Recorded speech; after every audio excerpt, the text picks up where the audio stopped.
આજે મેં એકદમ ફરસાણવાળાને ત્યાં મળે એવા જ નાયલોન ખમણ ઘરે બનાવ્યા છે, તો ચાલો એની રેસીપી તમારી સાથે શેર કરું. 1 કપ બેસન લઈશું, જેને આપણે ચાળીને ઉપયોગ કરીશું.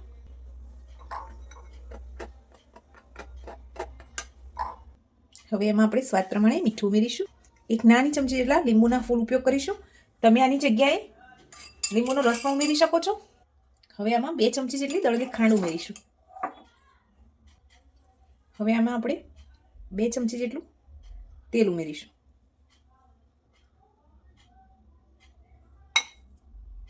હવે આમાં થોડું પાણી ઉમેરી એક લમ્સ ફ્રી બેટર બનાવીશું. હજુ થોડું પાણી ઉમેરીશું અને એક સરસ બેટર બનાવીશું. અને આપણે થોડી વાર માટે સરસ રીતે ફેટી લઈશું, જેથી આપણા લીંબુના ફૂલ પણ ઓગળી જાય અને બેટર સરસ ફ્લફી તૈયાર થાય. હવે આપણે આમાં 1 પેકેટ ઈનો ફ્રૂટ સોલ્ટ કે તમે બેકિંગ સોડા પણ ઉમેરી શકો. હવે આ સ્પીડમાં એકદમ સરસ મિક્સ કરી લેવાનું, જેથી આપણું બેટર એકદમ ફ્લફી તૈયાર થઈ જાય. તમે જોઈ શકો છો કેટલું સરસ બેટર આવી ગયું છે. આપણું સરસ રીતે મિક્સ કરી તેલથી ગ્રીસ કરીને રાખેલી એક પ્લેટમાં એને પાથરી દઈશું. હવે જે ઢોકળિયામાં પાણી ઉકળવા મૂક્યું છે એ પણ ઉકળવા લાગ્યું છે. આ પ્લેટને આપણે એમાં સેટ કરી દઈએ અને ગેસની ફ્લેમને મીડિયમ કરી 15 થી 20 મિનિટ સુધી આને કૂક થવા દઈએ. ફ્રેન્ડ્સ, એક ટૂથપીકની મદદથી આપણે ચેક કરી લઈશું. સરસ તૈયાર થઈ ગયા છે. હવે એને એક અલગ ડીશમાં નીકાળી દઈએ.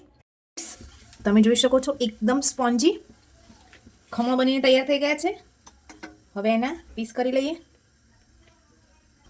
એકદમ જાળીદાર અને ફ્લફી તૈયાર થયા છે. હવે એની ઉપર જે વઘાર કરવાનો હોય છે એની તૈયારી કરી લઈશું. એક કઢાઈમાં રાઈ ઉમેરીશું,